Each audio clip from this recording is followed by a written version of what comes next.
नमस्कार विद्यार्थियों, स्वागत है Himanshu Chaubisa institute YouTube channel पर। आज कक्षा 12 का चैप्टर 1 शैक्षिक विज्ञान मृदा एवं बीज, उसी को आज की क्लास में कंटिन्यू कर रहे हैं। और आज हम टॉपिक पर बात करने वाले हैं जलीय शरण को प्रभावित करने वाले कारक। सबसे पहले टॉपिक का नाम लिखेंगे, उसके बारे में डिस्कस करेंगे। और यदि आप चैनल पर नए हो तो सब्सक्राइब करके वीडियो को लाइक कर देना, क्योंकि इसी प्रकार की बोर्ड वाली क्लासेस रोजाना आपको मिलती रहेगी।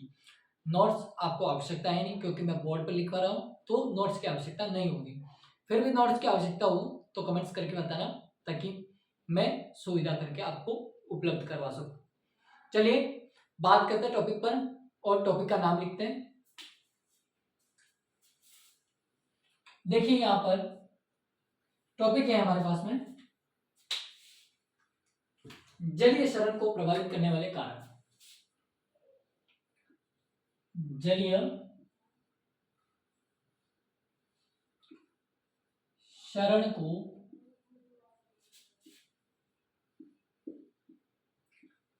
प्रभावित करने वाले कारक।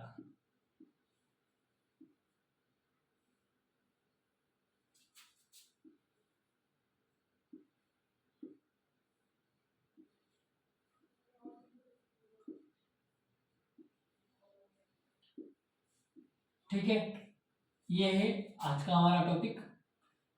ये टॉपिक काफी इंपॉर्टेंट है और इस टॉपिक से हमेशा क्वेश्चन पूछे जाते हैं। हमेशा इस टॉपिक को आपके पेपर में दिया जाता है, तो महत्वपूर्ण टॉपिक है। डिस्कस करते हैं इस पर। लिखिएगा, सबसे पहले लिखिएगा कि वर्षा की बूंदों की गहराई, वर्षा की बूंदों की गहराई, प्रति तथा अवधि। लिखेंगे वर्षा की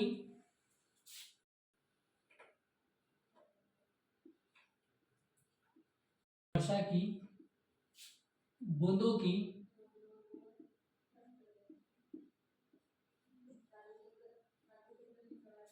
गहराई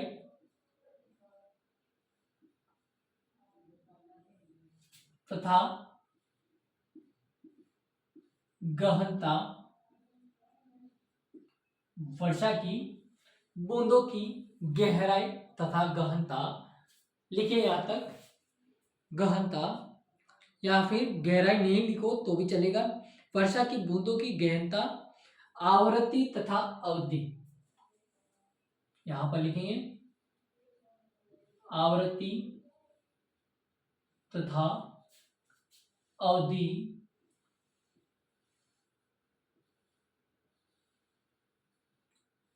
वर्षा की बूंदों की गहराई या फिर गहनता लिख दीजिए यहां पर, इसको क्लियर कर देते हैं। गहनता, वर्षा की बूंदों की गहनता, आवृत्ति तथा अवधि। लिखिए आगे, अवधि मृदा क्षरण पर सीधा प्रभाव डालती है। अवधि मृदा क्षरण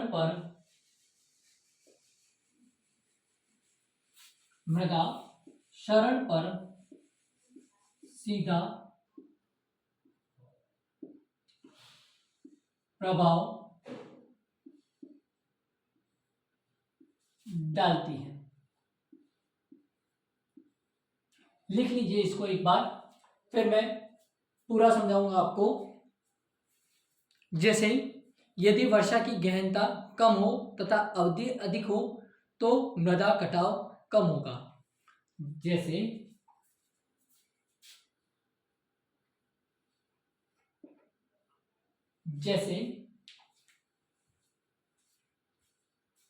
हाँ, प्रॉपर दिख रहा है आप सभी को? बढ़िया।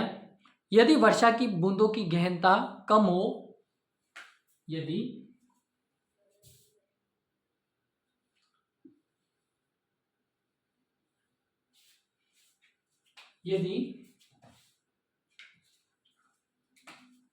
वर्षा की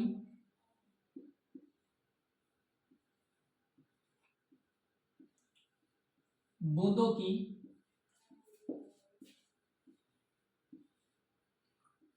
गहनता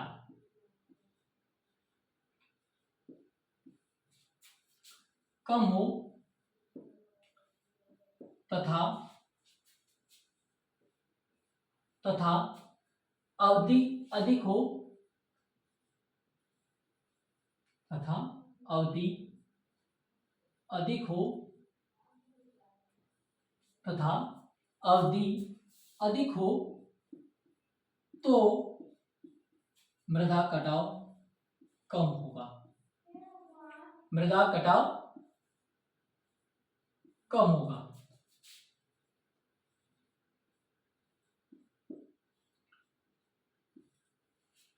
देखिए यहां पर इस पॉइंट को समझते हैं।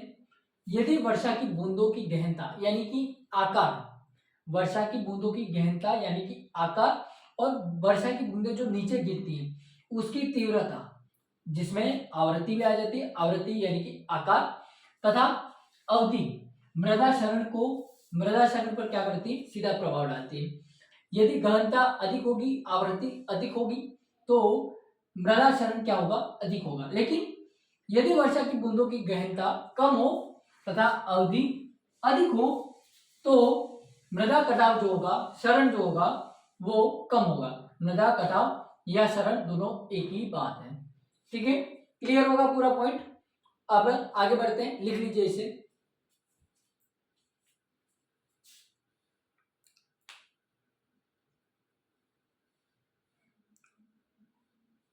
लिख लीजिए इसे, दिख रहा है अच्छे से तो लिख लीजिए, बहुत ही बढ़िया। अब देखिए इसमें दूसरा पॉइंट डालते हैं। सॉरी, एक बात बताना आपको भूल गया। ये जो बात हमने लिखी है, ये जो बात हमने लिखी है, ये नंबर 1 जलवायु लिखना है यहां पर, नंबर 1 जलवायु। फिर इसके अंदर ये 2 लाइनें लिखनी है, नंबर 1, नंबर 2, नंबर 3 और नंबर 4। ये 4 लाइनें जलवायु के अंदर लिखनी है। ठीक है, जलवायु की यहां पर बात हो रही थी, आपको क्लियर कर दो सब। वर्षा की बूंदों की गहनता हमने अभी समझा और ये उदाहरण है उसका। ठीक है, कॉन्सेप्ट बिल्कुल क्लियर हो जाना चाहिए। जलवायु लिखना है, उसके बाद में ये लिखना है आपको। अब देखिए दूसरा, वनस्पतियों का प्रभाव। मैं लिखता हूं,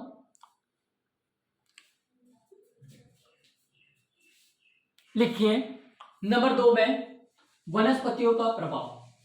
वनस्पतियों का प्रभाव किस प्रकार से, यहां पर लिखेंगे। सबसे पहले लिखिए कि भूमि से जिसकी या फिर जितनी अधिक, भूमि से जितनी अधिक,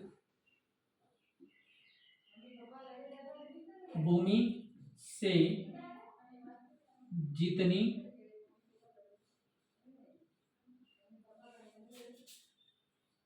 अधिक,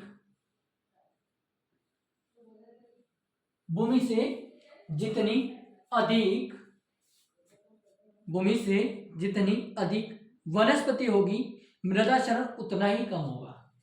भूमि से जितनी अधिक वनस्पति होगी,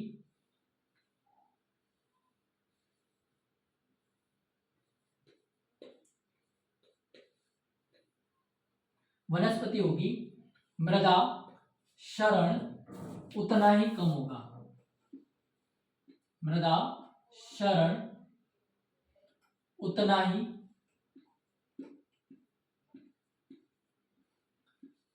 कम होगा। ठीक है, नंबर 1 पॉइंट। नंबर 2 लिखिए, क्योंकि बड़े वृक्षों की जड़ें मृदा कणों को बांधने का कार्य करती हैं। ये क्यों हो रहा है, क्योंकि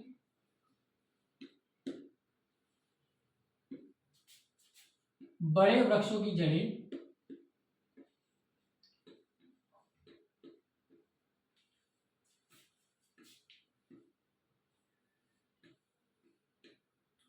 मृदा कणों को, मृदा कणों को बांधने का कार्य करती है,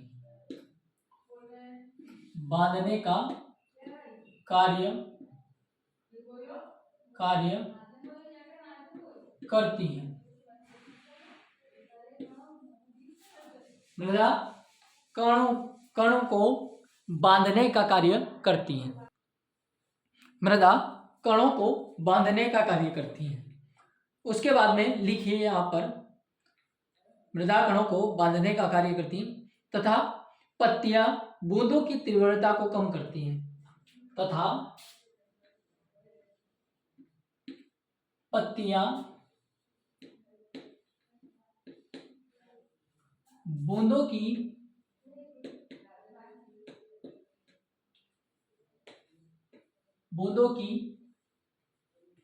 तीव्रता को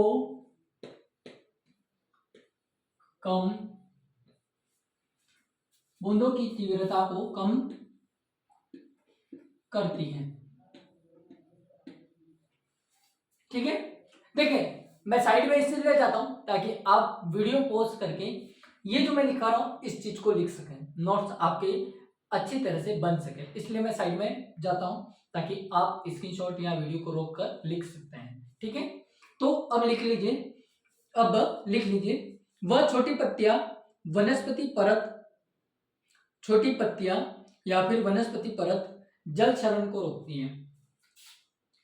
या यहां पे लिख दीजिए, या छोटी पत्तियां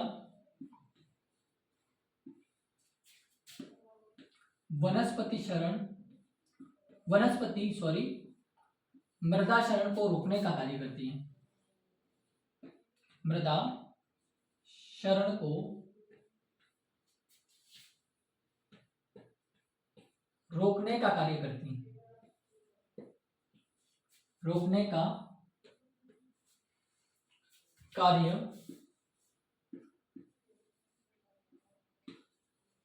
करती है। ठीक है, क्लियर होगा, यहां तक समझ में आ गया होगा। अब देखिए इस पॉइंट के बारे में बात कर लेते हैं। भूमि से जितनी अधिक वनस्पति होगी मृदा क्षरण उतना ही कम होगा। क्यों होगा, इसका कारण आप सभी जान चुके हैं, क्योंकि बड़े वृक्षों की जड़ें जो होती है वो क्या करती है, मृदा कणों को आपस में कुछ इस प्रकार से, देखिए अपनी उंगलियां होती है, इनको इस प्रकार से देखिए, तो जड़ें भी एक दूसरे से आपस में इधर इस प्रकार से सिमटी हुई होती है।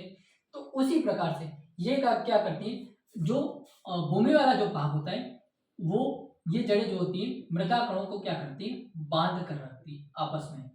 ये हो गया हमारा भूमि वाला भाग, यानी कि मृदा, ये क्या करती है, इसको यहां से सिरकने नहीं देती है, यानी कि मृदा क्षरण या मृदा कटाव नहीं होने देती है। ठीक है, क्यों, और दूसरी बात, पत्तियां जो होती है वो बूंदों की तीव्रता को कम करती है। हमने अभी जस्ट बात की थी अगले पॉइंट में कि वनस्पतियों या फिर जो वर्षा की बूंदों की गहनता होती है वो अधिक होती है, उनकी आवृत्ति अधिक होती है। तो वही बात यहाँ पर हो रही है कि पत्तियां बूंदों की तीव्रता को कम करती हैं और छोटी पत्तियां या वनस्पति मृदा क्षरण को रोकने का कार्य करती है। ठीक है, ये लिख लीजिए फटाक से। उसके बाद में तीसरा पॉइंट क्लियर करते हैं, जो कि है स्थलाकृति। अब देखिए तीसरा पॉइंट है स्थलाकृति। ढालू भूमि व उबड़ खाबड़ मृदाओं में क्षरण अधिक होता है। यहां पर लिखेंगे ढालू भूमि व उबड़ खाबड़ भूमि में या फिर उबड़ खाबड़ में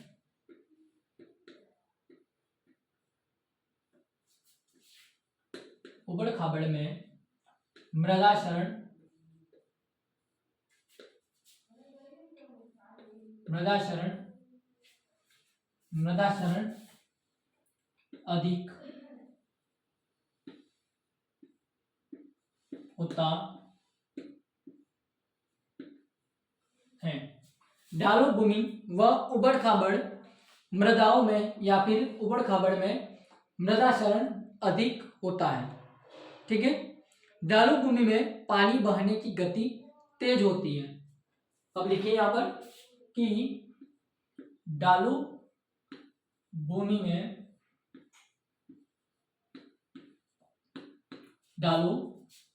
में पानी की गति तेज होती है। ढालू भूमि में पानी की गति तेज होती है, जिसमें या फिर जिससे मिट्टी कटने व बहने की शक्ति बढ़ जाती है, जिससे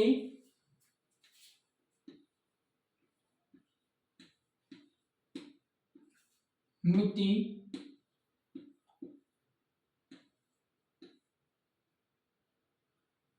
कटने व बहने की शक्ति बढ़ जाती है। ठीक है, क्लियर होगी बात। अब अगला पॉइंट लिखिए कि तथा मृदा द्वारा जल को सोखने में या फिर सोखने का समय भी कम होता है, तथा इसी में लिखिए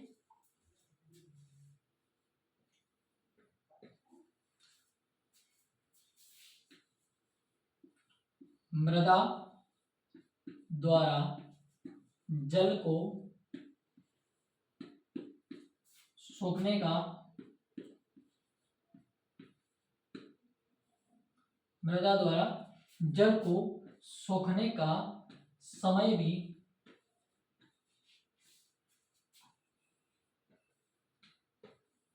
कम होता है। इस सलाहकृति हमें क्या बतानी है, यहां पर देखिए कि यदि ढालू भूमि व उबड़ खाबड़ मृदाओं में मृदा क्षरण अधिक होता है। क्यों होता है? क्योंकि वो कुछ इस प्रकार से होती है, देखिए इस प्रकार से। तो इस प्रकार से पानी का बहाव तेज होता है, पानी के बहने की जो क्षमता होती है वो तेज होती है, जिससे पानी के साथ साथ में मृदाएं जो मिट्टी होती है वो बहकर चली जाती है, तो जिससे मिट्टी कटने व बहने की शक्ति क्या हो जाती है, बढ़ जाती है, तथा मृदा द्वारा जल को सोखने का जो समय होता है वो कम होता है। इस कारण से क्या होता है कि जलीय क्षरण होता है या फिर मृदा क्षरण होता है। ठीक है, क्लियर होगा। आगे बढ़ते हैं, लिख लीजिए इसे।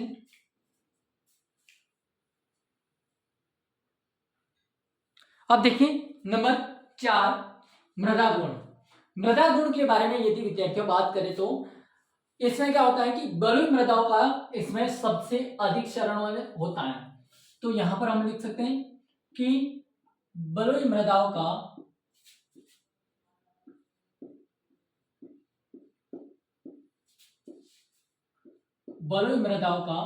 क्षरण अधिक होता है। बलुई मृदाओं का क्षरण अधिक होता है। नंबर 1 पॉइंट हम इस प्रकार से लिख सकते हैं। नंबर 2, क्योंकि मृदा के कण आपस में बंधे हुए होते हैं तथा चिकनी मृदाओं में जल क्षरण कम होता है। क्योंकि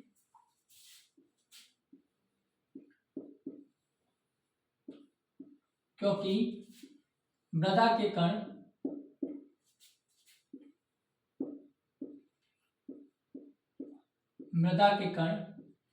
आपस में बंधे हुए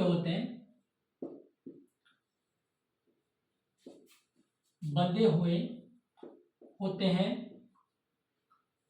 तथा चिकनी मृदाओं में, चिकनी या रेतीली मृदा दोनों एक ही होती है, तो चिकनी मृदाओं में तथा चिकनी मृदाओं में जल क्षरण कम होता है तथा चिकनी मृदाओं में जल क्षरण कम होता है। ठीक है, क्लियर होगा? यहां तक बात समझ में आ रही होगी। अब देखिए, तथा इनमें कार्बनिक पदार्थ की मात्रा भी अधिक होती है, साथ में लिख लीजिए, तथा इनमें कार्बनिक पदार्थ की मात्रा, कार्बनिक पदार्थ की मात्रा अधिक होती है। ठीक है, देखिए ये जो मृदा गुण जो पॉइंट है, ये हमें कहना चाह रहा है कि समझेंगे इस बात को कि बलुई मृदा जो होती है उसमें क्षरण अधिक होता है।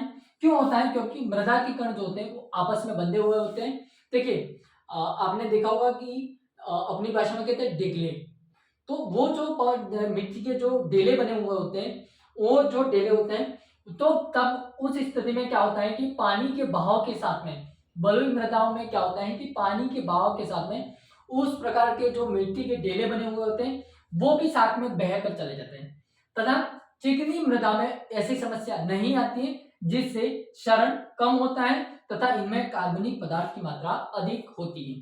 ये था ये चौथा पॉइंट, मृदा गुण। ठीक है, अब देखिए पांचवा आता है मानवीय कारक। लिख लीजिए इसे, लिखिए पांचवें पॉइंट में कि ढालू भूमियों पर ढाल की दिशा में कार्य करना, ढालू भूमियों पर ढाल की दिशा में कार्य करना, ढालू भूमियों पर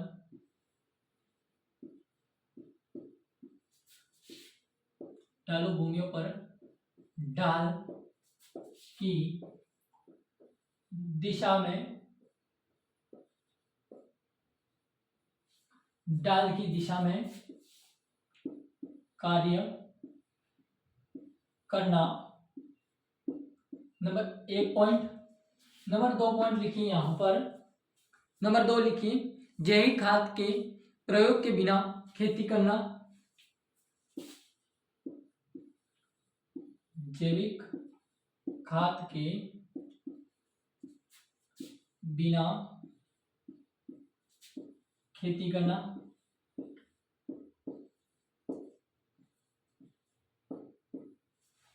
ठीक है, नंबर 3 पॉइंट लिखे यहां पर कि कृषण क्रियाएं सही ढंग से ना करने पर जलीय क्षरण अधिक होता है।